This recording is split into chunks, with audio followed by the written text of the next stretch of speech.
Ladies and gentlemen, we're back with another Roto Hackers podcast. I am your host, AJ Herschel, also known as The Kid, podcasting from an undisclosed location. We have here with us the legendary Judah Buddha, former interim head coach of the Redskins. And on, I believe this is my left. Yeah, that's my left. We have... Here we go. Second time is the charm. And we are the Roto Hackers, the unauthorized. We didn't hear the first time. What? We've got bad lag. Yeah. Oh boy, this isn't good. The sound and video were like hugely disconnected for me. Well, actually, my own is like weirdly disconnected too. I'm saying words and then watching my mouth move before or after. I'm not sure. Oh, that's strange. It's coming in clean for me. That is weird. Okay. Anyway, I might end up leaving if things get really bad. But we are the unauthorized reporters of fantasy football news and information. And gentlemen, you look very nervous. I was just so you're lagging there, but so I am nervous. I had a good week except for 2 games. I played against somebody here on the live stream right now. AJ, I just want to say good game. And also good game. And also I should have played Latavius Murray. I still don't think that would have saved you. Yeah, he had 37 points. Really? Which league was it? Because one of them I won by 68. So, yeah. I like that. I think that was like a sly way of like putting that in. Like he's pretending like, oh, what was the point total we need to figure out? It really was just about pointing out that he beat you by 68 points. That was pretty smooth. No, okay, so you beat me one in the Big League Chew, the main one I care about. Montana Black Mambas. You beat me 149 to 119. So my 38 points from Latavius would have been just enough. I think it would have been enough because you would have had to replace someone else, meaning you'd have to take their points and only add like 20 or something. No, I would have easily replaced Sutton, who got me like 8. So yeah, so that would have given you what? If he got 37, that would have given you 30, which would have beat me by 0.1. Yeah, I know. Yeah. Yeah, but then if you're saying that you have one replacement, I just would have swapped Diggs with Godwin, and I still would have won.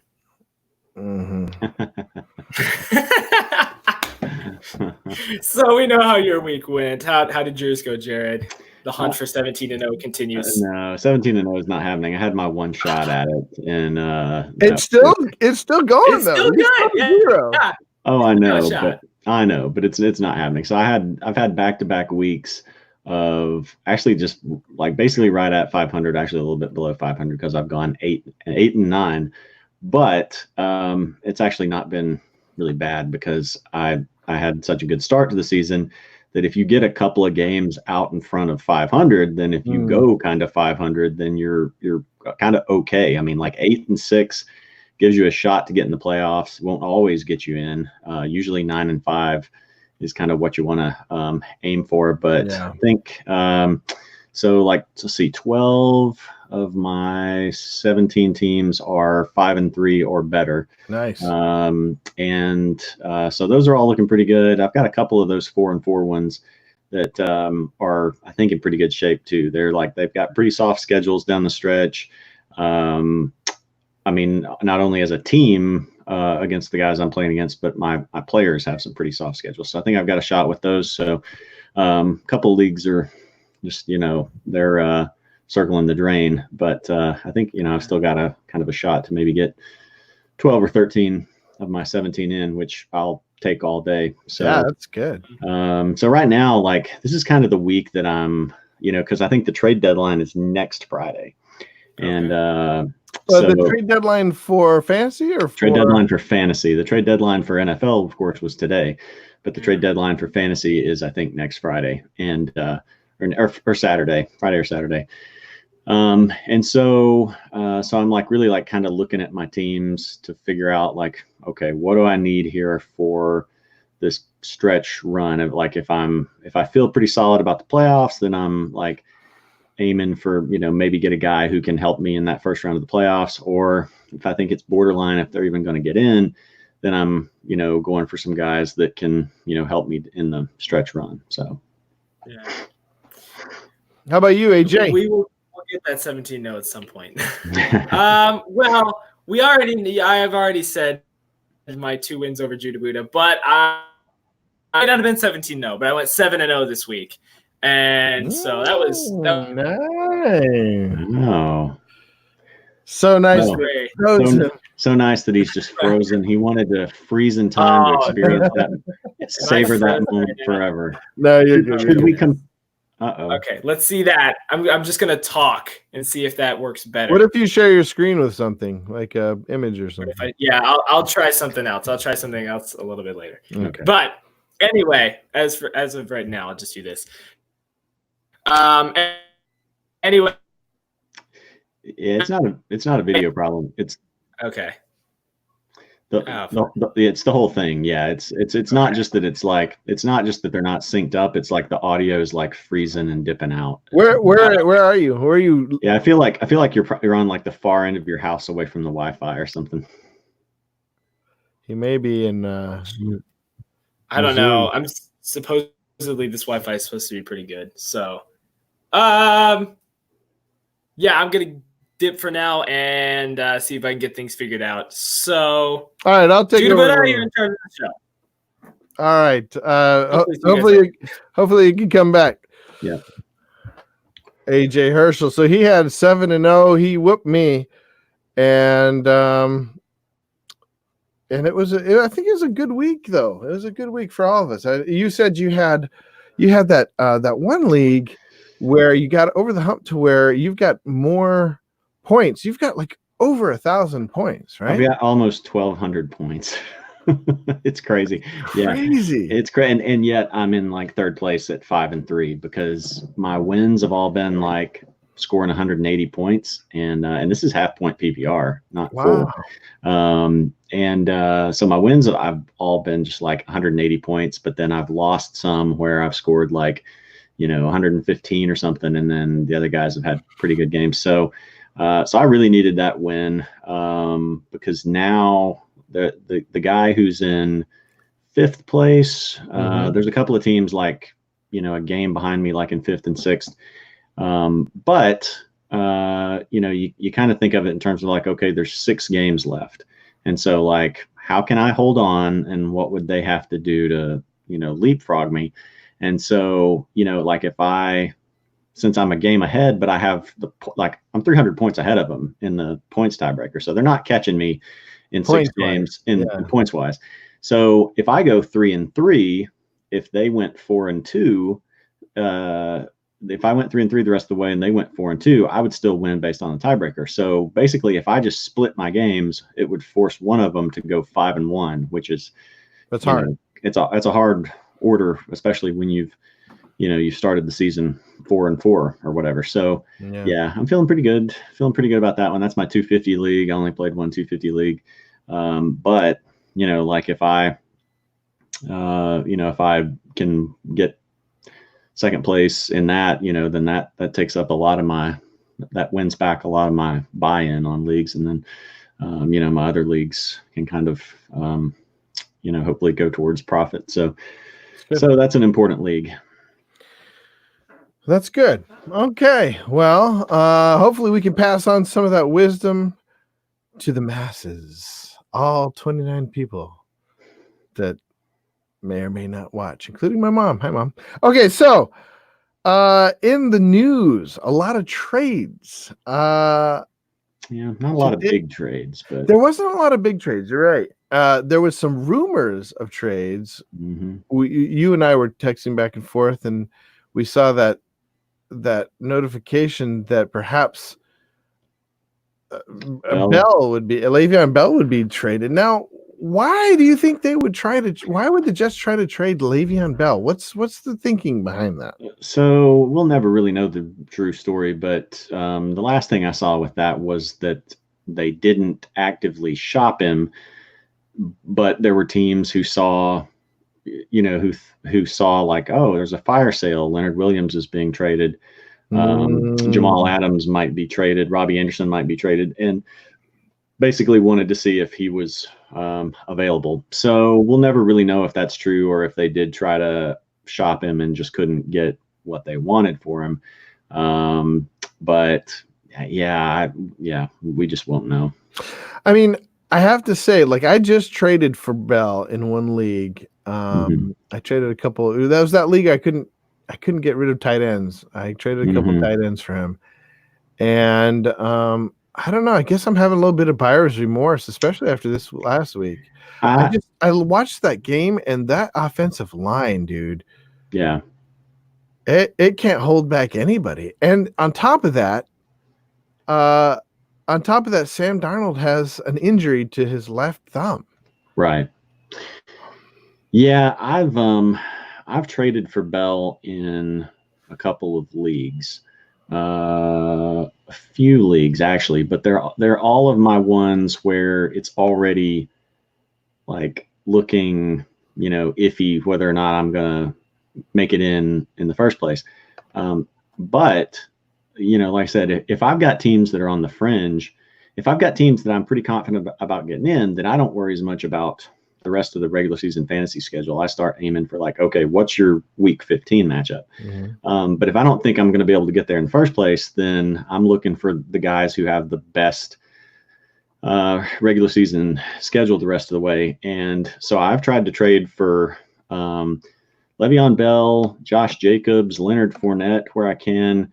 And Bell's the easiest one really to get because he just hasn't put up huge numbers. But part of that, you got to think like Sam Darnold was out, most of the year.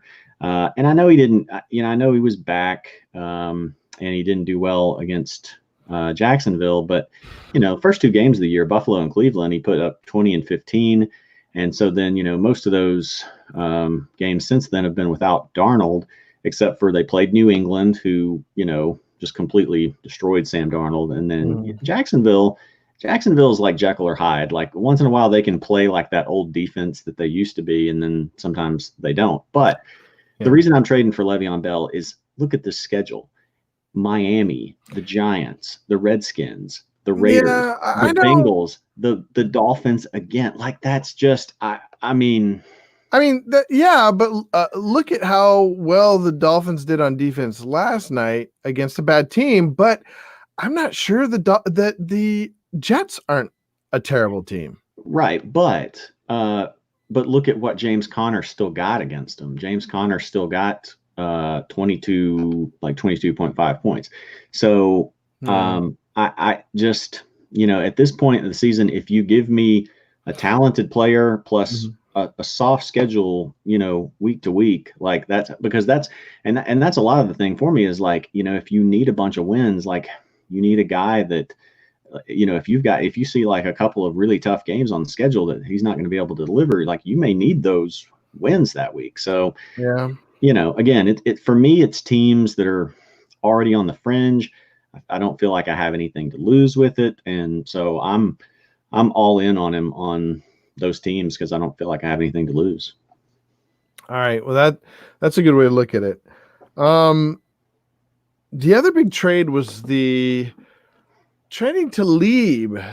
So the Rams trading Talib to, was it the Rams, right? The Rams traded into the Dolphins. Yeah. To the Dolphins. So we're already talking about the Dolphins a little bit. Like last night. Now, somebody pointed out that if they were to win any game, say they're tanking, if they were to win any game, it would be the necessity would be to win that game last night because they get the draft pick. They want to hurt the Steelers. Yeah. Their chances, their draft pick as much as, they're hurt their season to get a better draft pick as much as possible because of the earlier trade early in the season, Minkah Fitzpatrick. So That's why at first I was like, why are they trying so hard? And so maybe that's what was going on. I don't know, but they played a pretty good defense first half. Mm-hmm. Yeah, and you know, you never know week to week with the NFL. You know, I mean, it's I've got a buddy who bets on college football, and we've talked about how like just you should never bet on NFL. I mean, unless you're just like some genius, you know, full-time bettor with a record of doing it. But I mean, it's just, you know, you just never know week to week what's going to happen. Like the only game I would have ever felt betting, you know, comfortable betting on with NFL would have been that Patriots at Dolphins in week 2. Even that, never. Well, I mean, you know, I mean, hindsight's 2020, but even before at the time, I'm just like, there's no way they're not going to destroy him, you know. So, but most of the rest of the time, you just never know, and so. Yeah, I don't know. So, I mean, it could have been the Dolphins trying harder or, you know, but the Steelers, you know, Mason Rudolph doesn't have that many starts. And, you know, he coming off a concussion or something, coming off getting knocked out, you know, so, yeah, I don't know. I wouldn't make too much of that, but yeah, I mean, you know, teams get better as they go along. Miami's probably they can't get worse. Okay. So but I mean, adding Talib, like, okay, yeah. So I think one of their corners went down for the season, or I think I just read that a little while ago on Twitter. So I think. But I mean, if you're tanking, who cares? Like, why would you need like all-star Talib? Yeah. So the last thing I saw was that that they were also getting, I think, a draft pick or something. A draft pick, yeah, and then they were sending like a conditional future pick or something. So maybe it was tied more to the draft pick, and maybe they just had confidence that we're like, oh, we can get a free draft pick, and he's not going to be enough to help us not lose, so we'll be fine. Yeah, it could be. Oh, we got 710 in the chat. It says hello. Lost by 16. Sorry, buddy. I know if you are a buddy. My third close loss this season. Plus I had what I need. Oh, that's the worst. When you look at your bench and like that with that loss against AJ, I could have played Latavius. I wanted to play him. Yeah. What else we got? Just real quick. We're going to try to keep the chat and the questions to the end, but we do want to check in with you guys. Claudio Jenkins. Hey, guys, thanks for being in the chat. Appreciate it. I'm glad you guys are tuning in.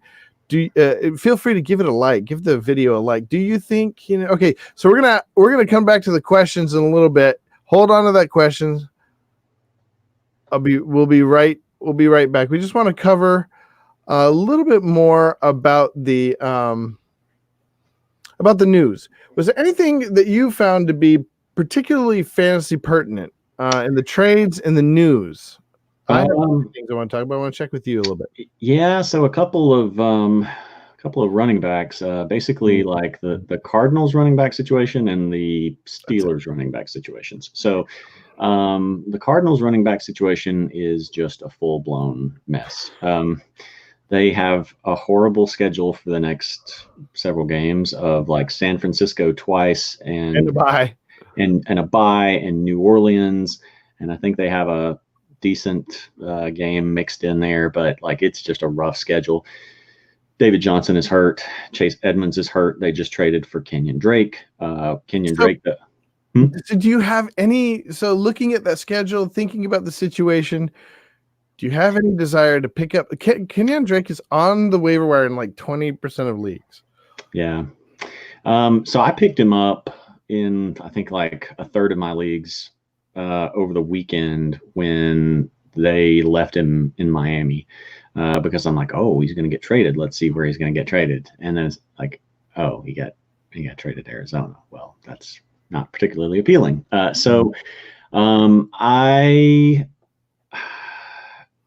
You can't really use him this week. They've already said he's going to get limited snaps because it's a short week. It's Thursday. It's a Thursday game. He has no time to prepare with the team. It's against a bad defense. So I guess you could pick him up for, maybe as a if you've got David Johnson and you need him as another handcuff, but that's what I'm thinking. I've got David Johnson and Chase Edmonds. I'm thinking about picking him up. So would you pick him up over someone like, I mean, we're going to go over the waiver wire, but someone like a handcuff, would you pick him up over say, so Alexander Madison? I mean, it depends on whether or not you've got Cook or not. Like if you don't have okay. If you don't have Cook, then yeah, you might need to. I mean, part of it again though kind of depends on your situation.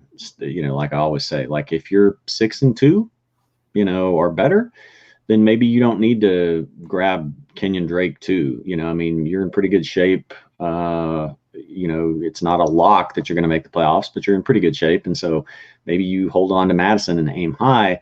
But because he's not going to give you immediate value. And then 2 weeks from now, is David Johnson going to be healthy? 2 weeks from now, is Chase Edmonds going to be back? And so I don't know that you necessarily need him. So the more interesting one, I guess, is Pittsburgh, because we don't really know what the situation is with James Conner. So the latest is James Conner says he's not panicking. It's not season ending. He confirmed that he has AC joint shoulder, which is not as bad as say like a clavicle or something like that. Right. He hopes to play on Sunday. Yeah, that seems like sort of a mixed message, because it's like, I'm not panicking. It's not season ending, which makes it sound more like, oh, but I might miss a month. But then when he comes back with, oh, I hope to play Sunday, like, well, are you really going to play though? Or is this just kind of smoke screening? So he's the kind of guy that he wants to play every week, no matter how he feels. So yeah. I think he probably misses this week. I would think so. It sounds like Jaylen Samuels is probably going to be back, and he's going to be, the waiver wire pickup. I've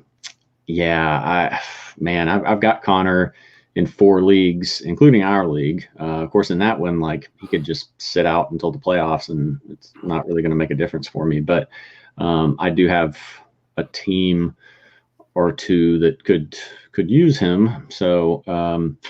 Yeah, we'll see, but it's frustrating because I feel like he gets hurt every single game, every single game, and it was especially frustrating with that one because there's no reason he should have been in there at that point. So I know that's what I was thinking. They were like so ahead, and they're running him into a pretty tough line. Yeah, and for a guy who is injury prone, and for a team that's already lost its starting quarterback for the year, and just stuff like that. So, but like Mike Tomlin's never going to be the guy that's you're like, oh, that was a brilliant decision. So, yeah. Okay, let's take a little break and check in with Claudio about his questions. So, do you think Keenan Allen is a buy low? So, I'm in an 8-team league. Oh, no wonder you have a lot of people on your waiver. With Evans, yes, keeping Evans, Juju, Odell, Chark, and Tate. I want to get another elite wide receiver. That's going to be tough. First of all, the people in your league are probably looking at Tate. This is I'll go to you, Jared, but my first initial thoughts are Tate, Chark, and Odell. Like in an 8-team league are almost waiver wire fodder, not Odell, but like Chark and Tate, I think a lot of people are looking at them like, in an 8-team league, a lot of people have high-powered wide receivers. You might be able to team up Juju and Odell for somebody, but that's going to be tough. People aren't going to look at Tate like anything. No. I can't imagine Tate having any value whatsoever. And like you said, like in an 8-team league, like he's rostered in all my 10-team leagues. But but in an 18 league, it's like borderline surprising. So here's the thing with Chark for me. Like Chark, I would definitely hold on to. Again, schedule. He gets Houston this week, one of the friendliest pass defense, third most fantasy points to wide receivers. Then he's got a bye, and then he's got a pretty good schedule. I mean, Indy, Tennessee, Tampa Bay. Those are all pretty good. Yeah. And then the Chargers is really the only tough one. And then his playoff schedule is Raiders and Falcons. So like bottom 5 defenses. So I mean, even though he's not on the level of an Evans or something like that, depending on what's going on with some of these other guys, like with that schedule, I would feel okay about, firing him up as a wide receiver 3 or a flex or something like that. Especially with Dede going out. Especially with Dede going out. And but to his question, yeah, I think Keenan is a buy low guy. Like I would in a heartbeat be willing to trade Juju or Odell straight up for him, depending on what the person wanted beyond that. I'm not sure, but like Keenan's he said he's got let's see, he's got a couple of running backs he might want to trade. He was talking about teaming up or adding Mixon to the to the mix, if you will. Yeah. To get I mean, I think the only way, I feel like that would probably be hard in an 8-team league, like unless that guy has had some injuries at running back and is just really desperate for somebody. Like it's hard for me to imagine Mixon having any real value for him, and you don't want to get rid of Barkley, Jacobs, or Bell, because if one of those guys goes down, you definitely need the other two. So yeah, I mean, I would see if you could buy low on Keenan, but I wouldn't give up Barkley, Jacobs, Bell. I wouldn't give up. I would try to avoid giving up Chark, and definitely not Evans. So, and I'm a huge OBJ. Odell. Yeah, Odell fan. I'm not. So I kind of side with 7-10. Like that looks like a good team. I don't know. I wouldn't be trying to tinker too much. What did he say his he didn't say what his record is. Let us know what your record is, but I think it's pretty good team. I think the tough part of it is, like I'm just not big on Odell, and I'm not big on, on Juju either. Like you don't know, he's had, a lot of solid games, but when he doesn't show up for you, it's, 2 points. So I would be very leery of sticking Juju or Odell in my lineup in a game that I needed. And Odell's still got a lot of tough, like he's got the Broncos this week. Broncos are a top 3. Broncos are tough defense. Top 3. No. They're pass defense. They're like top three pass defense. I mean, they're top 3 against according to Yahoo statistics, but look who they've played. Yeah, I mean, I can go back and look, but I don't know. But the thing is, though, it's not like Odell's been going off against. No, I know. You look at some of the teams that he hasn't played well against. I mean, he has a big problem, and that problem's named Baker Mayfield. You brought it up last time, and I watched the game, and you're right. Baker Mayfield refuses to just go for the rhythm, to just go for the easy play. He's going for the bomb every time. And man, dude, and he gets rattled, man. He's in his head too much. He's not just playing the game, and just submitting himself to the game, doing the things he's got to do. No, he's trying to be cool. And that's bad.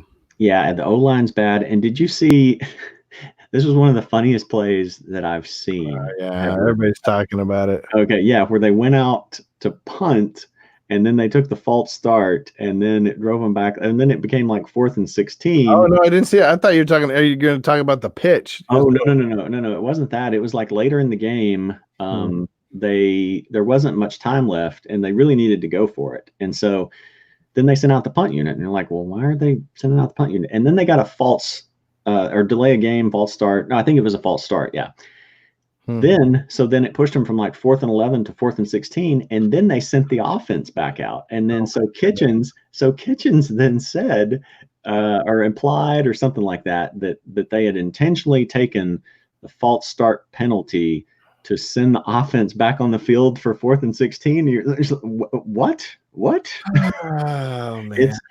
And so like that's why, like, yeah, you can have teams that like something's not clicking, or they've had a tough schedule early at the start of the season, and the Browns have had a tough schedule, but they are they have some deep major problems to the point where they're going to win real games towards the end of the year. But I'm not confident that you're going to get consistent fantasy production out of anybody other than Nick Chubb. Yeah, well, so that run where he got stripped. So the first fumble wasn't his fault. Like his own teammate kicked it out of his hand. But then that run, man, that was one of the most beautiful runs I've seen all year. Yeah. And he just didn't see who was it? I don't remember who stripped Patriots him. Guy just coming. It was the safety coming down. He just didn't see him. If he had just looked, that would have been a touchdown, and like a huge touchdown. Yeah, it's just bad luck and bad form. But what are you gonna do? 10 points, and a half-point PPR. It's not terrible. Yeah. I'm distracted by this question. Like the question I put up there. Yeah, everybody in his league makes the playoffs. Yeah, I don't understand that. Get out of that league. Don't ever play that league again. That is terrible. What's the point of playing the regular season if everybody makes the playoffs? Right. I mean, seeding doesn't really matter that much in fantasy football. Like, I mean, your team can lose. You know, I inevitably I feel like I have really good teams, and then I lose to like the 9th place team.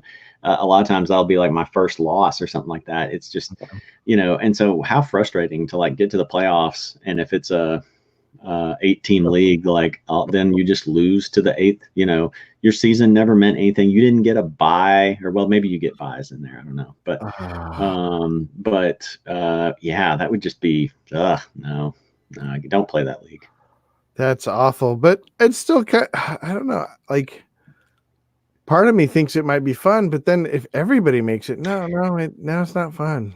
No, I mean, even if you want to do like, if you had a 10-team league and you wanted to do 6 teams, and it's 18 league too, remember? Well, yeah, and that's 8. Yeah. So no. Maybe okay, so maybe if I don't know. There's no justifying it. Yeah. Everybody's really trying to I can bet you are. Yeah. Let's see. 7/10 since Chubb is. There would be, you know what? There would be absolutely no reason to even bother with any games. I know, like what you could be dead last. You can lose all your games to be in the playoffs. All you would have to do is from the very beginning target people with good playoff schedules from day one, from week 1. I mean, that's still hard, but yeah. Okay. Let's see. So a couple of things on the waiver wires. The waiver wire.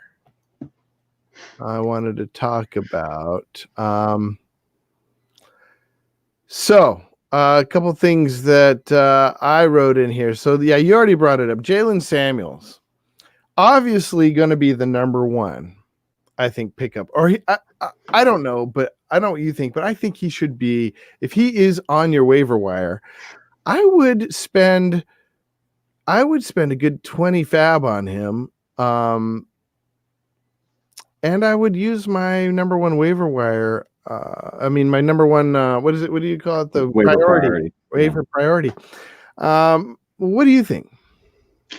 I mean, for sure, if you're a Connor owner, if you've got, this is one of those that, like, for me, if you've got like the number 1 waiver wire priority, 1 or maybe 2, you kind of have to assess your situation here. Because if you've got a good stable of running backs, if you've got 3 good running backs, I probably wouldn't use it on him. I would try to wait and see if somebody else goes down, because we don't know how long Connor's going to be out. Their week 15 matchup is Buffalo. That's not, especially, friendly. It's not, all that intimidating, but it's not a Dolphins, or it's not a Chargers running defense or something like that. So you don't know if he's going to be, playing. So I think it's more of like, if you don't have a lot of depth at running back and you have a more immediate need of, like, you've got guys on a bye week, or it's buynato week, Yeah. So So that would be my suggestion. Is I don't think he's an automatic pickup for everybody, even if you've got the top priority. It kind of depends on your situation, is what I would say. What do you think? Well, to me, the allure is the fact that before he went out, he was used so much, even without Connor's being hurt. Connor was perfectly healthy. Well, I don't know. He's never perfectly healthy, but he was, he was off the questionable list, and Samuels was used strategically as the. You talked about it, how he has like that gadget play ability. Yeah. And he got a lot of snaps before, and now Snell's hurt too. Yeah. Well, here's the thing though with Jaylen Samuels is like I think we all remember that one game that he had against Cincinnati where he had 19 point in half point PPR. He had 19.54 points. Okay. The rest of the year, he has about 6 combined points. Yeah, I hear you, but yeah, I mean, but you're right. If he's the guy, or even if Connor's banged up, like if he's back and healthy, they would cycle him in some. He would get some work. Yeah. He would get a good bit of work. It might border on like Jamaal Williams, with the Packers, even though Aaron Jones is the number one guy. Jamaal Williams, is still like very flex, maybe even RB2 worthy. So, well, I think if Jamaal Williams is on your waiver wire, he would be, but he's just like owned in a lot less league. Oh yeah, no, I'm just comparing Samuel's situation to him, like if he comes back. So I think it could be one of those similar type things. Mm-hmm. I think who might be like a good sneaky, but if you don't have, but I think most people are going to use, the 1 or 2 at worst 3 like waiver priority on Samuels. So I think like Snell might be a good sneakier pickup that you don't have to have, because I don't think Samuels is like an every down guy. Like I think they would be more likely to do more of like a 50-50 split if it was Samuels and Snell than they would be if it was Connor and Samuels. So you might be able to get Snell as a free agent because people, he's hurt. People are going to be less likely to, everybody's thinking about Samuels right now. So it looks like Claudio agrees with you. Okay, well, my next question is totally Chris Conley, the sleeper pickup. 100%. Yeah, 100%. I'm glad you brought him up because I was going to if you didn't. Last week, so I'm a huge DD owner. And last week I picked him up in our league. I picked him in a couple leagues because I thought Dede was hurt. He happened to be hurt this week. Thanks, Dede, for the heads up. But so I looked at Conley and I picked him up because he's had in a half point PPR, he's had like double digits in the last like 4 weeks or something like that. And I didn't have the balls to play him, but I think now that Dede's out, go ahead. You seem to have like some strong thoughts about him.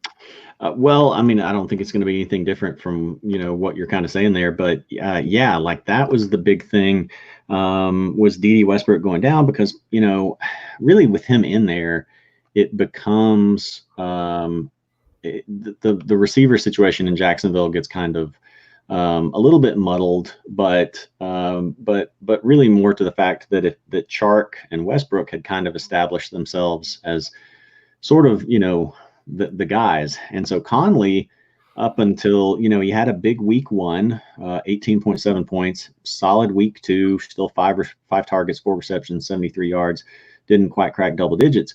Close. But since then it had been 4, 2.2, 3.1, 0. So it had been doing nothing, getting like 3 targets every game. And then against Cincinnati and against the Jets, he came back with 7 each game, 3 receptions and 4 receptions, 83 yards, and 103 last week and a touchdown. And again, Houston this week, 3rd most fantasy points to wide receivers. And they lost another defensive man in the secondary. Oh, well, and they just lost JJ Watt, which I mean, not that he's part of the secondary, but I mean, that's how you control the passes by rushing the passer. Right. And so that Texans defense is just it's rough. And so I think Conley, though, it kind of depends on Didi's situation this week. So if Didi's playing, I would probably be scared to play Conley because I think it could, just go funnel back to Chark and Westbrook. If he's out, I'm firing him up as a wide receiver 2 all over the place, all over like wherever I can get him. Houston's just that bad, and Jacksonville, Minshew has, he's throwing the ball well. So, what do you think? Would you start Chark over Odell this week? Absolutely, 100%.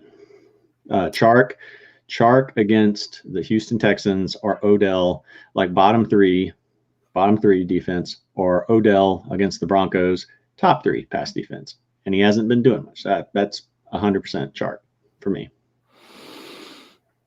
I would start, if Didi's out, I would start Conley over Odell. I actually might start Conley. If Didi's out, I might start Conley over him more than Chark. Just for the reason that defenses have really started to go like whatever defense, and obviously there's still an NFL defense. They're still going to strategize. They're not just going to give up. I think whatever's left, they've been gravitating towards Chark, shutting him down, realizing that this is the dude, he's the main guy. Now, I don't know. I think I would still play Chark because of the matchup.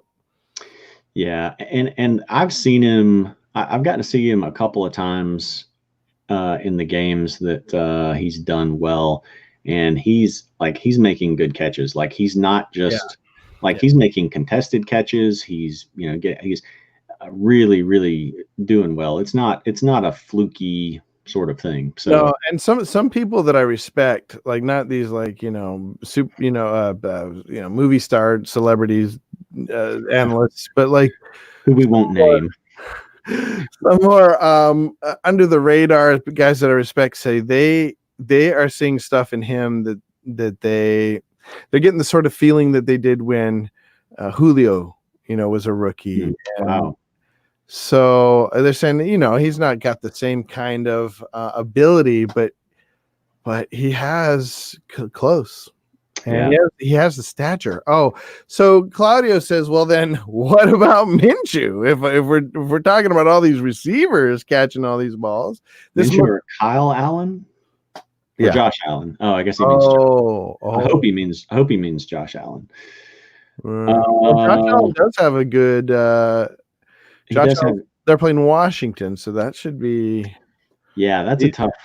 that's a tough call. Washington has played better the last few weeks or so, at least the last couple, in defending San Francisco that came in there. That was a really a sloppy game.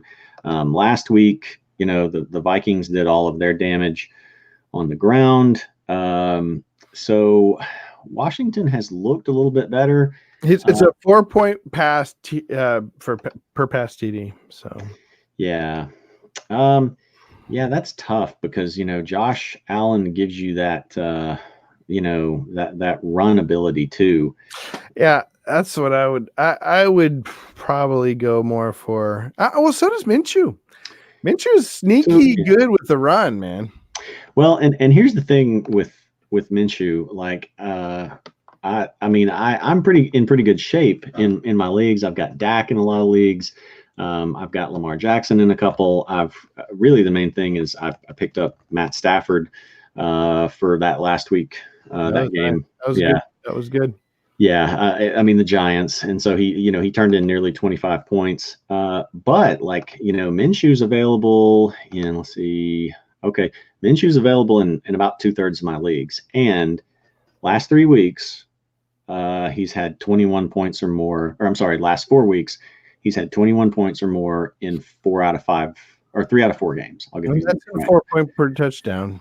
And that's 4 point, per touchdown. So 3 of the last 4 weeks, 21 points or more. The one clunker he had was that game where I felt like it was coming against the Saints defense, and he had 5 points. Well, I think that's the key, is that he's playing such a smash matchup, like matchup that. So it's not just somebody that's really easy. It's somebody that has an easy defense with a dynamite offense.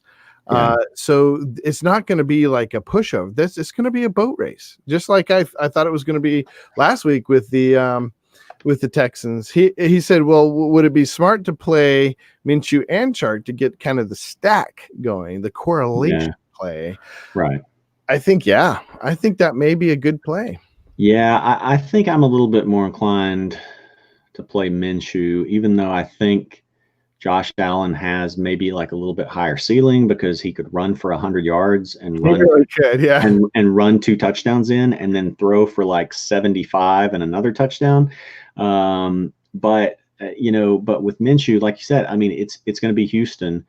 They've got a good offense. Although, like, oddly enough, when these two teams played in Houston, it was mostly like a defensive game. Really? Yeah, like Deshaun Watson didn't even score that much. So, in Minshew, that was when Saxonville came to play. I think they have like 6 sacks on them that week. I think so. I think it was a high sack game. So, so it's possible, but they're over in London. It's kind of a neutral field. It's just hard to believe that this won't be more of a shootout game. And yeah, I mean, if it's me, I go to London. I think it's in London. Let me double check. I think that would be a difference maker there. Yeah, it's in London. Suddenly I'm feeling more Josh. I just don't like I don't like the X factor of these London games. It's like travel. But like, did you watch the? Maybe I'm less scared of it just because that Bucks Panthers game is fresh on my mind. Where just well, actually, the Panthers were just repeatedly slamming Jameis to the turf, but he was also getting the ball to Godwin and Evans a lot. So and actually, it turns out somebody was talking about how Jacksonville, one of their second home field advantages comes in London. They've had so many games there. They have. They're like the unofficial team over there. Yeah. So, I think it is like really close. Honestly, I could, if I was a lawyer and you said, make me a case of why, Allen's better than Minshew or Minshew's better than Allen, I think I wouldn't have much trouble doing either one, but I think I'm going to lean to Minshew. Yeah, I agree.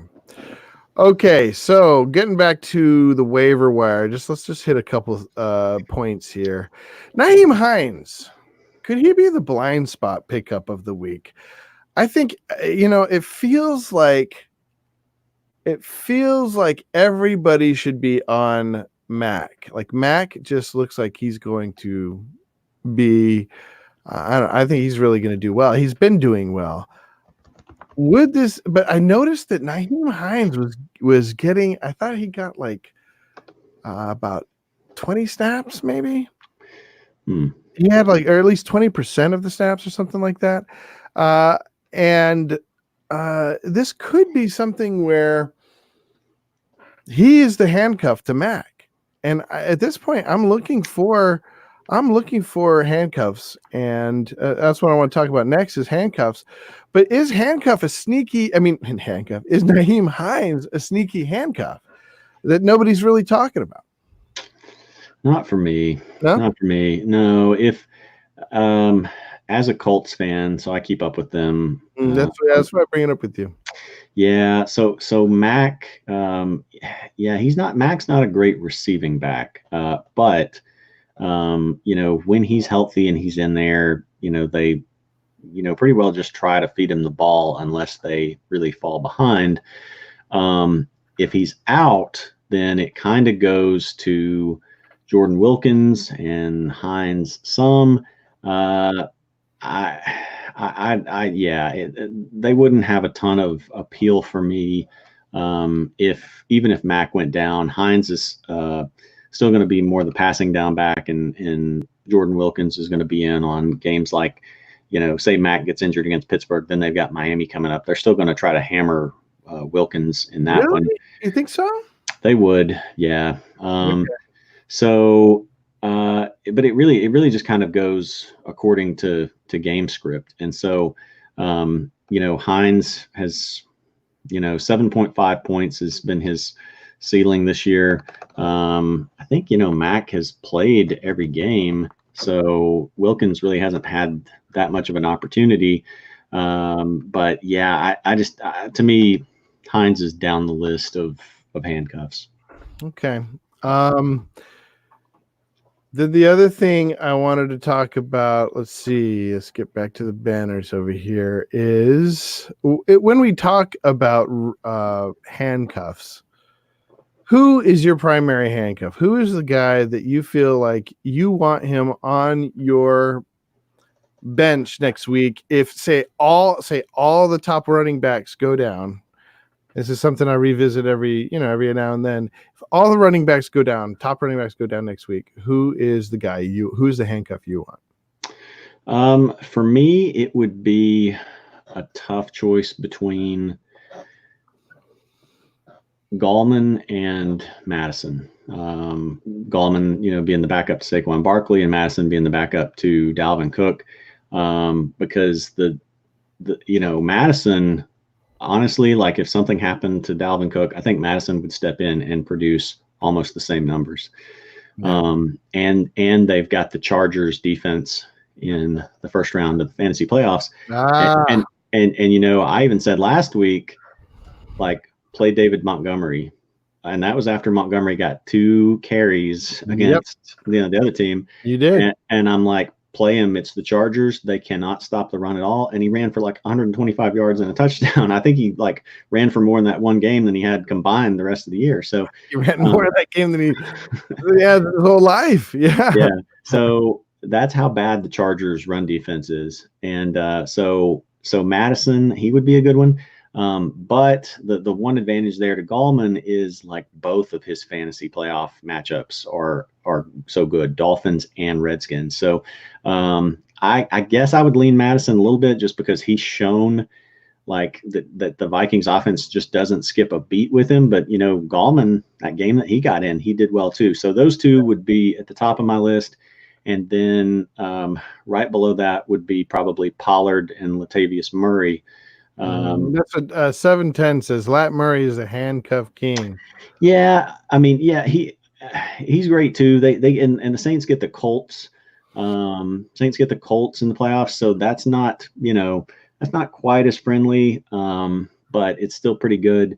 But I would put Murray in. I mean, you could make a case for him at 2 even, but I still wouldn't put him over Madison because because the Vikings want to run the ball, and with that Saints offense, you could have games where the other team shuts down the run and then it's Breeze, throwing for more touchdowns. I think the only caveat to that is I believe that there's no evidence to show this other than how well Latavius Murray has been doing, but I think he's going to be involved in the offense much more going forward. I think he's going to eat into AK-47 Alvin Kamara's work.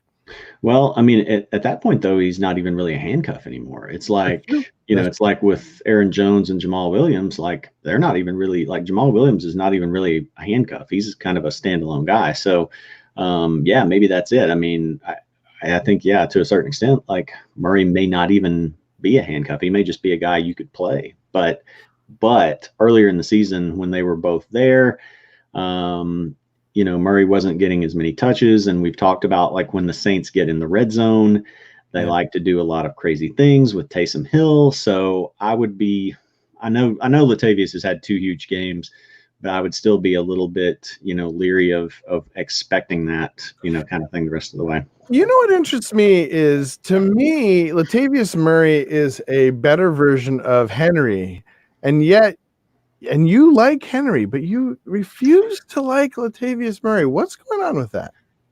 Well, but what do you think Henry would be doing? Remember that Henry is in the Titans offense with Marcus Mariota and Ryan Tannehill as his quarterbacks. What do you think? Do you think that he couldn't put up the same kind of numbers that Latavius is doing? No. No? No. Latavius, one, can catch balls. Number two, he catches a lot. Number two is he has much more burst right off of the line, whereas it takes Henry is slow as molasses, man. If he doesn't have a hole, now once he gets chugging, he's like a train. You can't stop him. And that's a little different. Like Murray doesn't have that kind of like beastiness, but he's close. He's close. Yeah, I don't know. I would have to really like sit down and look at a lot of tape on him. But again, Henry, we saw what he did. Like he had that crazy finish to the season last year, where he was just running over everybody, and so he hasn't been doing that kind of thing this year. But so let's see, out of his 8 games, he's been at 75 rushing yards or more in 6 out of 8. And he's scored touchdowns in 5 out of 8. So he's been a really consistent fantasy player. And again, it's in a terrible offense. And so I think it's not a very good offensive line. I think you can make I don't know if this is what you're about to say, but maybe that with the Saints offensive line, he could, he wouldn't even have to worry about his slow start. Yeah. And you're right. I mean, he does need like some momentum to build up or whatever. So, but I do like him, unless somehow he ends up on the Saints next year, we're not going to know how he would compare, but he is the guy, in Tennessee. And, so I think he's obviously not in, he's not a top 10 back to me, but I mean, I think he's a good RB2. There again, his schedule's fairly friendly, going forward. KC, he's got Jacksonville in there, but Indy, Oakland, Houston. Actually, he plays the Saints. The Titans play the Saints in week 16. So that's probably going to be a tough matchup for him, though. 710 says Murray, with all that work, is the best player so far in fantasy football. I don't know. There's a little man named Christian McCaffrey. Yeah. I mean, I don't even think he's as good as, if you're just going by that, like as good as Aaron Jones, man. Aaron Jones went for like, I don't know, 200 yards and 2 or 3 touchdowns this last week. Yeah. I mean, maybe Murray has been the best player over the last 2 weeks because he's had almost, 30 points in both games, back-to-back games. I mean, he had 29.5 in one and 32.2 in another. So, so he's averaged more than 30. But you got to consider too, like, it's they've played terrible teams. The Bears and the Cardinals, and in the other games. All of a sudden, the Bears defense is terrible, huh? Well, when they're on the field for the whole time. I think I said terrible teams, or did I say terrible? You didn't say terrible teams. So that's the thing. I mean, and he didn't, he didn't really start doing anything until the second half. He scored both of his touchdowns in the second half. But when your defense is on the field the whole time, like they just get worn down. So, so it's a combination of stuff. Like, don't mistake Latavius Murray for an elite fantasy player, but he's had a great situation and he's delivered the last 2 weeks. Sure. Yeah, he has for sure. Is it time to bear down on David Montgomery? Now, this is something that AJ Herschel wanted to bring up. Of course, he's a huge Bears fan. Right. And much to his chagrin lately. But so David Montgomery had that big game. Do we trust him? AJ Herschel put in large caps, do not trust. He wrote to me, do not trust David Montgomery against Philly. He's right about that, but I actually think David Montgomery is a good buy low candidate right now. Not as an every week starter. How is he buy low? He's at all-time high. Well, but he's had one good week, and so are people gonna? It depends on the fantasy owner. Some fantasy owners may look at that and say, "Oh, now he's just starting to take off," or some may look at it and say, "Now's the time where I need to sell high." Yeah. So it's not cut and dried as far as the mentality. But again, here's his schedule. Here's his schedule for the next 5 weeks. He's got 2 games you don't want to play him in, and he's got 3 you do want to play him in. So he's got Philly, and then 2 weeks after that, he's got the Rams. But within that, he's got Detroit twice, and he's got the Giants. And then his fantasy playoff schedule is not terrible either. At Green Bay, which that one could go either way. Green Bay is not an intimidating run defense, but if they do what they did in that first game and just try to shut down the run and force Mitch Trubisky to throw the ball, then that's kind of tough. Then he's got Kansas City. Kansas City's run defense is bad. So That's true. It's terrible. Yeah. And so again, like, I think it depends on your situation. Like, if you need a guy, if you're like borderline trying to make the playoffs and you don't have a good solid every week starter RB2, or if your RB2 has some tough matchups coming up or something like that, if you could get Montgomery as a buy low candidate to fill in some games like those Detroit games and that Giants game, it might be just enough to get you to the playoffs. And yeah, then maybe you don't want to start him necessarily against Green Bay or something, but I think he could be like a situational guy to help you get there. Well, let me ask you a question. Montgomery could be has a bad matchup next week, but let's talk about Tariq Cohen. So historically, the Philly, what are they again? The bird. Eagles. Yeah, sorry. Our nation's bird.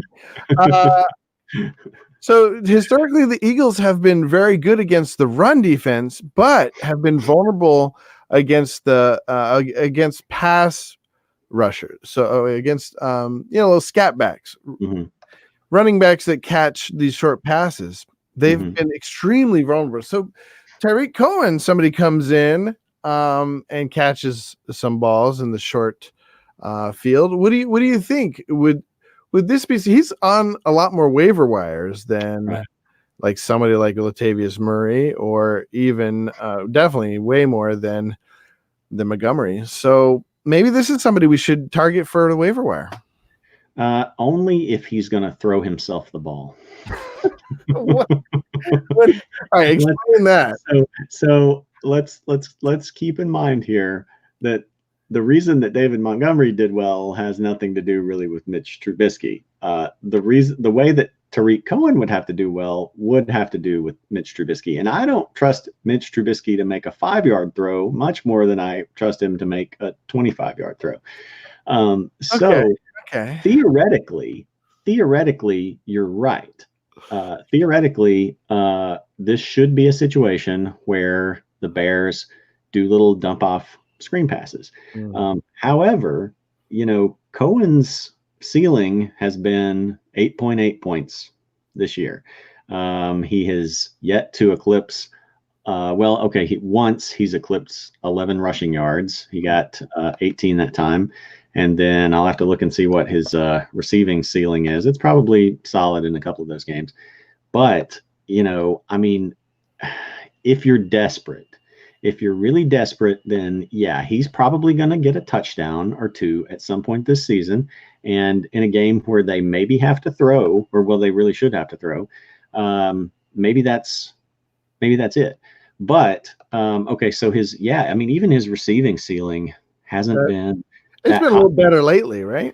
A little bit better lately, but the last 3 games have been 39, 19, 37. The first 3 games were 7, 26, 7.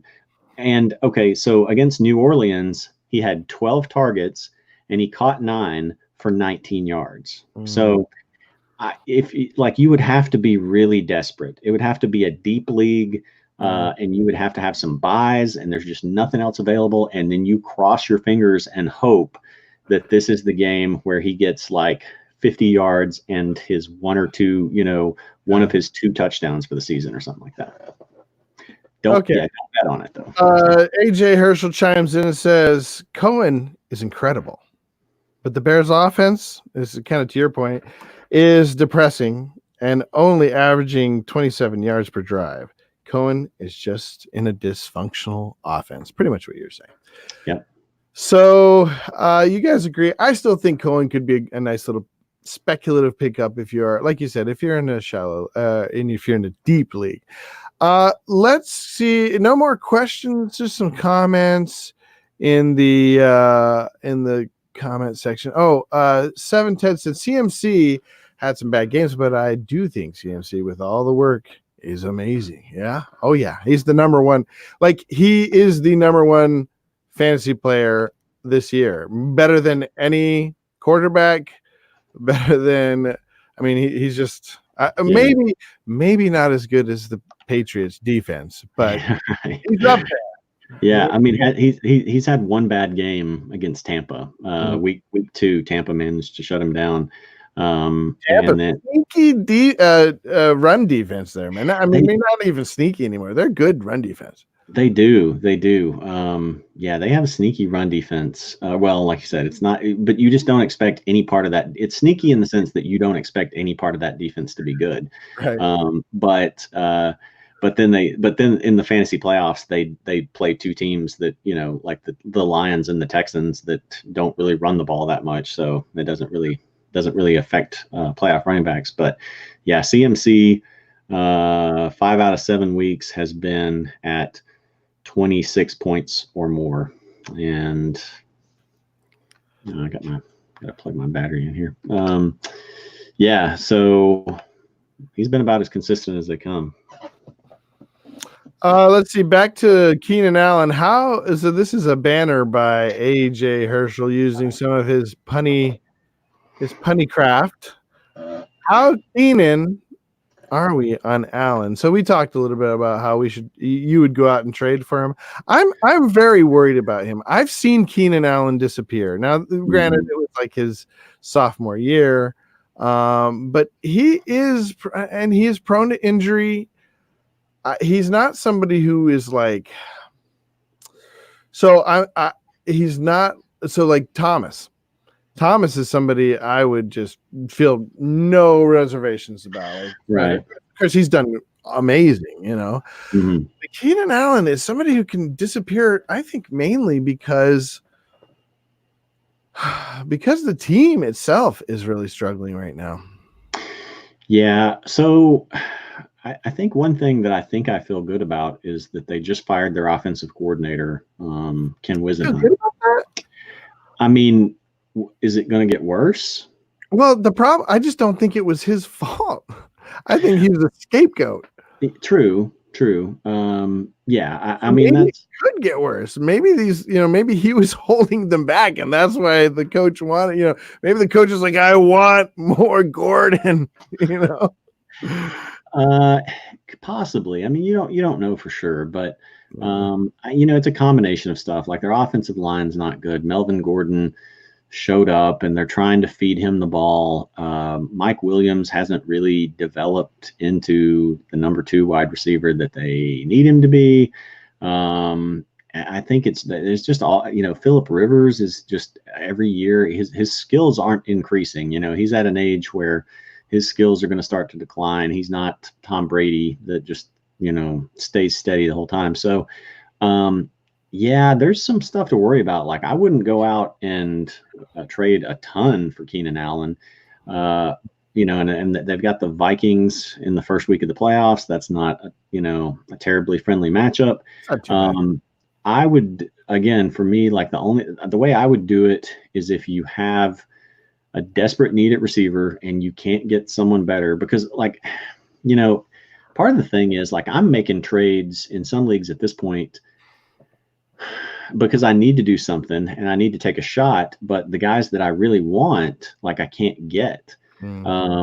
Or, like there's some leagues where these guys have 5-star wide receivers and they're playing a scrub at tight end. And I've got 2 or 3 tight ends and I'm trying to trade them one and they're like 3 and 5 and they won't take a tight end to give up that 5th receiver, I know. And so Now, some of the times I've noticed there's a psychology about it where if they see that you're doing better than them, they don't want to help you at all. Yes, but I get that. I get that. But sometimes it'll be situations where, like, dude, it's not me that you're trying to catch here. It's like the guy that's like 2 games back of me. I know. I've been sending trades to like the bottom, DFL guy. But all right. So 710 says, "Is this?" I think this is a really good question. I don't think we've talked enough about Amendola because he says Amendola worth trying to add from waivers. I would say absolutely from waivers. Well, who do you have for wide? Oh, I guess we know his. Do we know his wide receivers? That was Claudio was talking. Claudio was talking before, right? But anyways, here's the thing about this is the thing that I forgot about Amendola. Who, when the Lions were struggling at running back for so many years, what did they do? They would just smash that Golden Tate button, right. and or whoever was in their slot. And now that they don't have Golden Tate, I feel like Amendola just fits right in there. He's just that perfect little slot guy. He's always been just a perfect slot. Short pass, lots of yards after the catch kind of guy. What do you think? Yeah, I'm just looking here at his line, and he's kind of been like a Chris Conley this year. Like, he started out great, 13 targets, 7 receptions, 104 yards and a touchdown in the opener, had 19.9 points, and then disappeared until week 7, where he put up 105 against Minnesota and 95 last week against the Giants.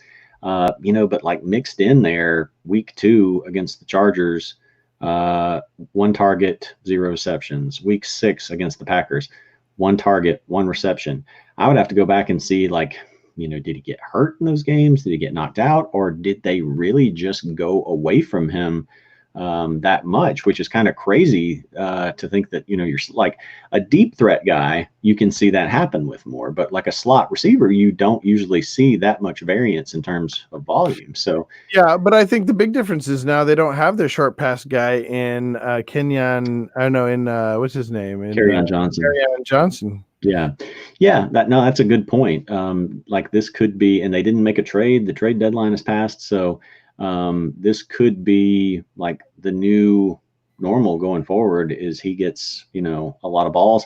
And again, their week 15 playoff matchup, if you're making the playoffs, is Tampa. So free points. So I think, again, if you're in like that 8-team league, then I don't know if you want Danny Amendola, but if you're in a standard 10-team league or bigger and you need a flex or a wide receiver 2 fill in or something like that, I think let's see, they got Oakland. Again, Oakland's a bottom pass defense. He has Fitzgerald, Emmanuel Sanders, Kenny Stills, AJ Brown, AJ Green. Go get Danny Amendola. Oh, we forgot to talk about something. What's that? Green coming back? No, Dalton not coming back. Oh yeah, the red rocket, which I thought he was the red rifle. I had that wrong. He's the red rocket. The red rocket. So let's go to that really quick because, let's come back to that in a minute because I want to hit Josh Twenter. A lot of 20 and 7 and 10. So go back to his receivers list for just one second. Okay, So I think you drop Brown. Fitzgerald. Yeah, but Fitz can at least like have a throwback game once in a while. Like AJ Brown, he had some targets in that game 2 weeks ago, and then we thought like, oh, maybe Tannehill is going to do enough to make him and Davis semi-fantasy relevant. Yeah, he didn't. If it's not happening, he still can. He still can, yeah. So you keep AJ Green, you keep Emmanuel Sanders. Kenny Stills was a big disappointment. I think Amendola, for me, I would drop AJ Brown. You could make a case for Fitz or even Stills, but yeah, like Judah made a good point. With Amendola, with his sort of resurgence in production being tied to Kerryon Johnson going out, like that may not be a fluke thing. That, going forward, they may have to throw more to the slot. So yeah, he could be like, he was in that sort of Julian Edelman role with the Patriots. He could put up Julian Edelman type numbers. The Lions throw the ball a lot, and they have a lot of bad pass defenses that they go against. So. Okay, so back to Josh Twinner said, who should he start? Kelsey against Minnesota, Ingram against Dallas. His opponent this week has Daniel Jones. Worth playing Ingram and make the TDs a push? You're not really guaranteed it. It's not like Ingram is his top option. I've got Ingram in some leagues, and I've actually been in leagues where I have like multiple tight ends, like him and Hunter Henry. I've really just kind of like thrown both out there because, now that like Ingram, really where he's done his damage is when the other guys have been out. Like last year when Odell, was down or gone, that's really where he kind of came in. And the Giants had so many injuries last year. Well, same thing this year. They started out the season without Golden Tate. Barkley got hurt. Sterling Shepard's been hurt multiple times. And that's really where Evan Ingram has shined. Now, I did get a touchdown last week, but man, it's hard for me, even though Kelsey hasn't been what he was last year, especially if Mahomes is back. It would be difficult for me to start Ingram over Kelsey. What about you? Yeah, I had big hopes for Ingram, but I think here's the thing: is when teams know that he's going to be a part of the offense, it just feels like teams can scheme him out. And particularly, I think Minnesota. No, he's playing Dallas. I think Dallas is average against tight ends, but I don't know. I just feel like it's like surprise spots where he comes on. It's weird lately. Like you said, when everybody's healthy, of course, not everybody's going to be healthy, and I really can't. Okay, so what it is Daniel Jones has kind of been a X factor, and I feel like Daniel Jones just goes for the open guy, and Ingram is not his favorite guy. It's just that's what it comes down to, I think. Right. Yeah. It's so since Daniel Jones took over, and I see the thinking here because Ingram in that first week against Dallas had 14 targets, 11 receptions, 116 yards and a touchdown. And Dallas is like fifth worst against tight ends. But that was with that was with Eli. And so now it's just kind of mixed in. He had that really when Jones came in, Ingram had another huge game against Tampa, and then it's not really been that much since then. The killer was week 7 against Arizona, where everyone's killing Arizona with their tight end, and Ingram had 5 targets, 1 catch, and 6 yards.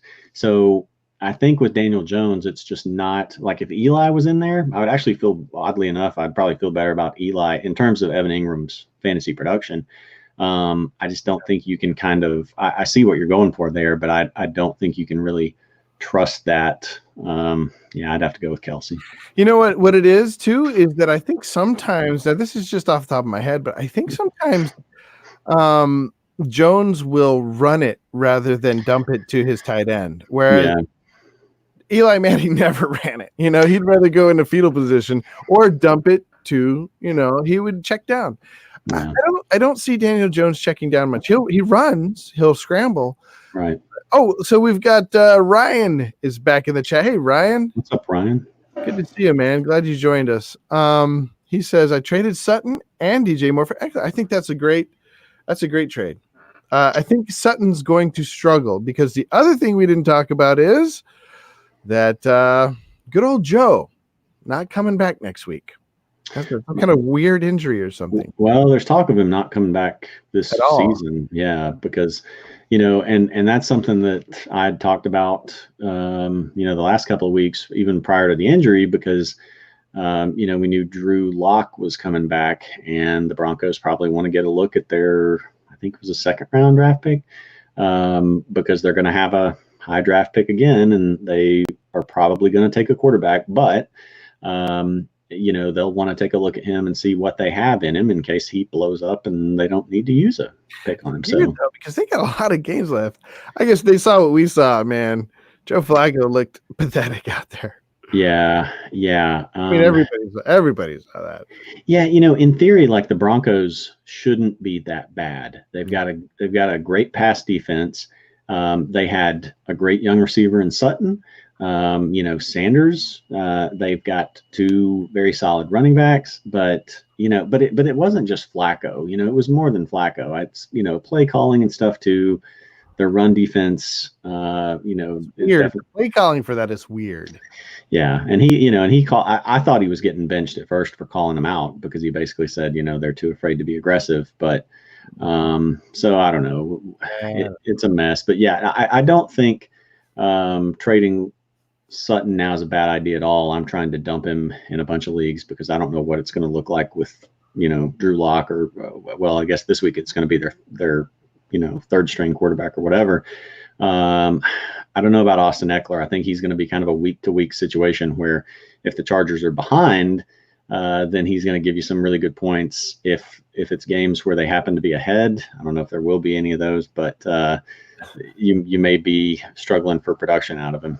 I think eventually they're going to start realizing he's the better back and going to him more. Stubborn coaches, man. Stubborn coaches. I know. I continually have the assumption of rational coaching. Bad idea. Okay, so he cut AP. Probably a good job. I mean, we talked about getting AP and picked up Drake. Cool. And Deontay Johnson was somebody you were talking about a lot last week, which is I think that was a really good call. Him and Jonnu. Yeah, I will give myself a plug here. I think Jonnu had, because those were the two guys coincidentally that I kind of dove a little deeper on and picked them as my stardoms. And I think Jonnu had 16.9 and Deontay had 16.8. So if you listened to me and you started those guys, you would have gotten like 37 or 33.7. Yeah, 33.7. So that's a pretty good little haul there. So let's see. So he wants to know, now I got to decide between picking up Deshaun, I guess Jackson. Yeah. Crowder, Walton, Fells. So Fells was the guy I kind of went a little deep on. I put him like as if he's still on your waiver wire, like as Watson has to continue to throw and they continue to go with the two tight end set. Mm-hmm. Fells has been getting the TDs. He's like his red zone look, man. Yeah. When Hopkins is double covered, Fells just out there with his big old body catching balls. Much to my chagrin in all the leagues where I own DeAndre Hopkins, because he's doing very well in terms of targets and catches and yards, but he's just not getting the touchdowns, which is probably good for Deshaun Watson to get the ball out sooner. But yeah, Fells is a good pickup. I mean, he's let's see, I'm just looking through DeAndre's 6 touchdowns in the last 7 weeks. Yeah, well, and he's only 21% owned, and I haven't seen if a lot of people are recommending him as a pickup anywhere. Yeah, but if and there again, like the teams that they would play in the playoffs, Tennessee and Tampa, they're not good against tight ends. So I would pick up Fells and Crowder, maybe Walton, but I think Crowder and Fells have real good schedules coming up. Yeah. Deshaun, though, if Deshaun can get healthy, and I know he's missed like half the season now, but if he can bounce back and get healthy, like the Eagles have a really friendly pass schedule towards the end of the fantasy regular season and into that first week of playoffs. So let's see here. They've got some tough ones still coming up. I don't know how much you want to play Deshaun. You could you could justify playing him against Chicago. But then they've got the bye, and then they've got New England. But after that, Seattle, Miami, the Giants, the Redskins, and then Dallas again. And so, like, that's a pretty friendly little pass schedule, and we don't really have much of a sample in terms of Carson Wentz throwing to him because he was only in for one game. But in that one game, he had 9 targets, 8 catches, 154 yards, and 2 touchdowns. So I think he's a pretty good option for your bench, at least. You know? Do you think he has to burn any kind of waiver capital tonight? I don't think he does. Do you think anybody else will be like rushing out to get Deshaun Jackson? That's a tough call. I don't know. Like, I'll take tomorrow, probably, but it depends on like.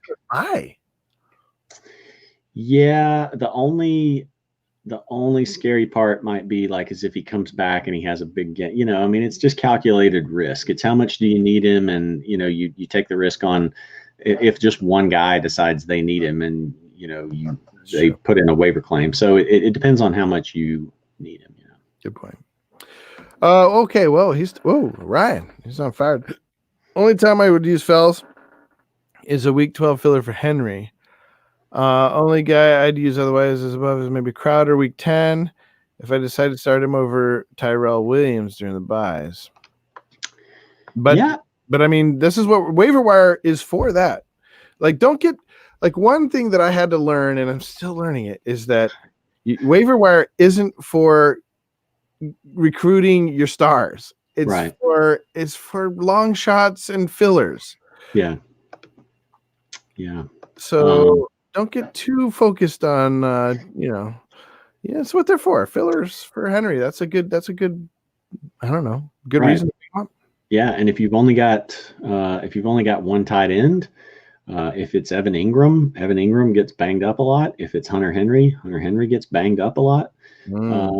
So, you know, if you've got a spot to roster a second tight end, you know, it might save you in the end, again, especially with his fantasy playoff schedule, because there's always the chance that, you know, Henry could mess up his knee again. Ingram gets concussions, or Ingram just has all kinds of ailments. So you don't want to go into the playoffs and then all of a sudden, you know, with tight end, that's like, it's not a receiver position where you can just be like, all right, well, I'm going to grab this guy and he's got a good matchup, I'll stream him, or quarterback. You know, it's much more like running back, where if you don't have a guy on your bench, there may be, you know, no decent option to find when it comes time if you need him. I think as far as who's going to be available, Walton is probably the one who's going to be most coveted tonight. For some reason, people are loving the Walton. I have no desire to pick up any Walton. But Fells may be someone who doesn't get picked up. Crowder will be picked up. I guarantee you. If it's a smart league, Crowder's got a great schedule. If the teams I'm playing or the teams that I've been attempting to trade with in my leagues are any indication, they don't care about tight end. They don't care like how few points their tight end gives them. They're content just to stick with a sucky tight end. So yeah, Fells might go. You know, I'll have to look and see. Like, I don't know who the Yahoo or ESPN analysts have been recommending. If he's one of their guys or whatever. I've seen a lot of like, go get Jaylen Samuels. But I don't know if Fells, usually like whoever they're saying, of course, is going to be the guy that your average fantasy owner is going to go try to pick up. So if they haven't really been on him, then you know, you might could sneak and get him without putting in a waiver claim. If they have, it's going to be tougher. Yeah. Okay, well, we're going to wrap things up. Unless anybody has some final questions, did you have any final things you wanted to talk about? Things that came up over the week, maybe a pickup tonight that you've been eyeing that we haven't talked about, or somebody that you noticed just really popped for you for, like, is somebody that might be important to get like week 10 or week 11 when there's still some buys. Yeah. So Devontae Parker is a guy that if we already talked about one Florida receiver with Conley, but Devontae Parker just keeps different team. Different team, yeah. Different Florida team. Devontae Parker's only 28% owned. And I know there's an aversion to having anything to do with the Dolphins for good reason, yeah. But Devontae Parker's stat line, the last 5 weeks, really the last 4 more so, he's been in double digits 3 out of 4. He only had 8.9 against the Steelers, but the Steelers are a tough pass defense. The Jets are 8th worst against the pass. Fitzmagic is going to be in there slinging the ball downfield. So again, if you're in a deep league and you need some guy to stream for a week, Devontae's a pretty good candidate. And then again, they're in the playoffs. They get the Giants and they get Cincinnati. So you never know what can happen or who can get injured before the playoffs. Like receivers really deep this year. But I have had playoff matchups where I was, my receivers were all down and I ended up playing a Devontae Parker type guy before. So you never know. That's a good one. The one that I was going to bring up was I noticed that Jay Sternberg is coming. There's a couple of people coming off IR. And I think it's important to kind of notice Jay Sternberg for Green Bay. He's this hot shot tight end. Now he's a rookie tight end, so I wouldn't put too much stock into him coming back. But I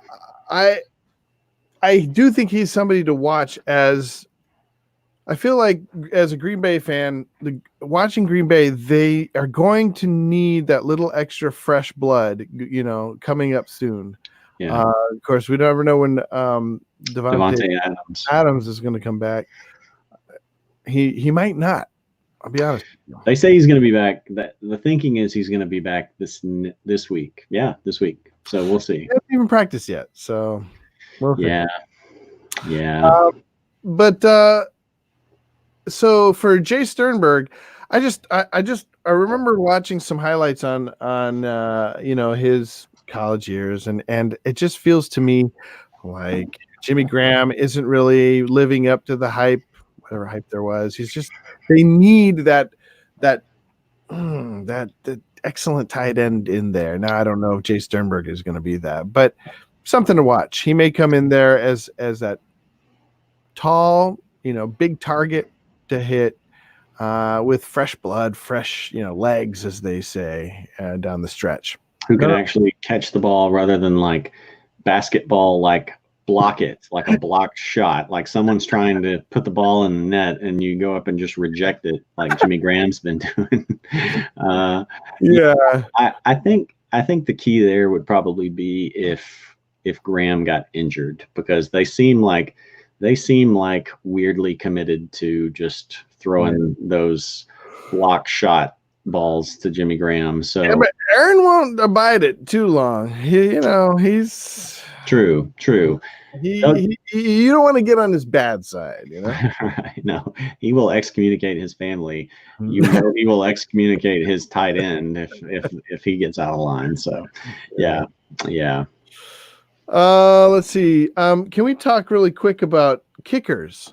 I think it's important, as a lot of kickers been dropped. If anywhere Justin Tucker has been dropped on and is on your waiver wire, I would try him and Greg DeLeg, your buddy, Greg Zerline. Go out and get those two guys immediately. Like, I would put a good amount of fab. I would waste a priority, because now that they've already had their buys, you don't have to worry about that. I mean, that's always a plus to me. Somebody's already had their buy. I'm trading for them. I'm getting them off the waiver. That's like a point in the plus column for me. So, yeah. So especially those two guys, they will get you a regular double digits from your kicker position. Yeah, Tucker's not available in any of my leagues, which I own him in. Well, I guess I don't actually own him in that. I only own him in 2. He's one of those guys that in auction drafts, especially, someone puts down $2 on him, And so then it's a question of, do you want to bid $3 for a kicker, And so, so I don't own him because I did a lot of auction leagues and didn't want to chip in that extra buck for him.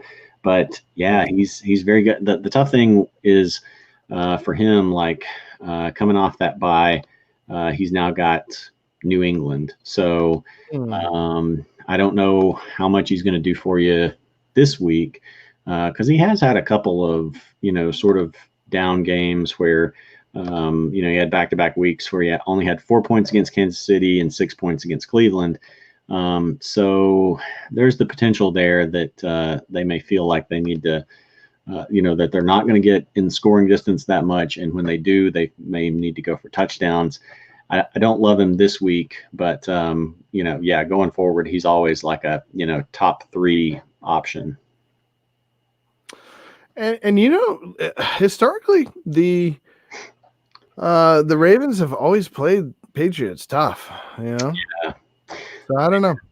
Yeah. It could be a close game. It's going to be really interesting to see because this will be, I think, the Patriots' biggest challenge so far. But then, of course, it'll be the Lamar Jackson's biggest challenge too. Would you play Lamar this week? Like, would you play him over? I don't know. I'm just trying to. Would you play him over Minshew? That one's a little bit tougher. I have in the leagues where I have Lamar, I think I also have Stafford, and so I am at least in one of those two where I have Lamar, I also have Stafford. So I am currently planning to play Stafford over him because Lamar had, he's not indestructible. He had a 14 or so point game against Pittsburgh, which again is a very, physical, tough defense.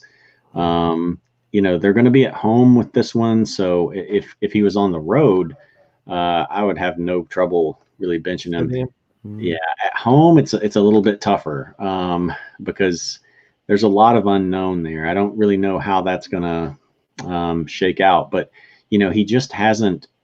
He really hasn't played like Pittsburgh has been by far the toughest defense that he's really played. So if you've got a pretty good option, I would be kind of inclined to use them over him. What about Josh Allen against the Washington Redskins? Yeah, that's tough. That's kind of on that line where I'm iffy on it. Like Stafford. Stafford has a consistent track record. He's a passer in every sense of the word. He's going up against Oakland. I feel good about him. The young guys like a Minshew or a Josh Allen who can have a rough regression week. What would you do? Well, it's what am I? I've got Lamar everywhere, and so almost everywhere. So I have to decide. Oh, and I have Brissett too. Who's Brissett playing? Brissett's at the Steelers, so I don't like Brissett this week. No, probably wouldn't play. I definitely wouldn't play him over Brissett. You would play him. Oh no, I'm sorry. I would play him. You'd play him over Brissett. Would you? So the main choice I have is Minshew's on the waiver wire. Yeah. And well, here's the question: not Fitzpatrick. Tannehill. Would you play Tannehill this week over Lamar? No. Tannehill's range of outcome is just too great. Even I started Tannehill in some DFS leagues, and I started him in one season-long league last week because it was Tampa, and he came up, he kind of rallied back, and he ended up getting 19.42 points. I'll take that. That's fine. But it really wasn't on yardage. It was, he got 3 touchdowns and didn't even quite hit 200 yards. So on the road at Carolina, even though Carolina's pass defense has had some games where, they've not been completely shut down or anything like that. No way would I play him over Tannehill. Really, it's just kind of the line for me there is Lamar versus like a guy like Josh Allen or Minshew. I'm going to say that's really tough because I think Minshew has established himself a pretty good floor against bad defenses. He's getting 20 points against bad defenses, and Lamar in that game against the Steelers, pretty well got shut down. We've seen what they've done to some quarterbacks, and especially a guy like Belichick is so smart with his defenses. He's going to know how to rattle a young quarterback. I would be. This is the only team that I would probably, really want to do this with, either New England or maybe San Francisco. I think be willing to start an Allen or a Minshew over. I think I'm going to. Yeah, I think that's what I'm going to do. Yeah, I think Allen's due for a big one, anyways. He's sort of been kind of petering around the teens lately, and against some bad teams too. I don't think he did great against Dolphins or he's due for a big one. Right. Okay, well, we gotta wrap things up. Caleb just had one question before we go. He said he may be considering, or he wants to know, is John Brown worth dropping for some of these waiver wire pickups like Drake, Jaylen Samuels, Cole Beasley? For Samuels, I think so. Some of those other guys, Beasley, it's one of those things where I think John Brown is almost at the end of his lifespan here. Like Cole Beasley. Cole Beasley's a guy that's got a great floor for you. He's been getting 10 points basically every week. But some of it's a little bit misleading. The last couple of weeks he hasn't really had many catches or yards. It's been touchdown based. Brown is still a guy who can give you a blow up game. He's got Washington this week. He's got Washington, then he's got the Browns, then he's got the Dolphins, then he's got the Broncos, a little harder.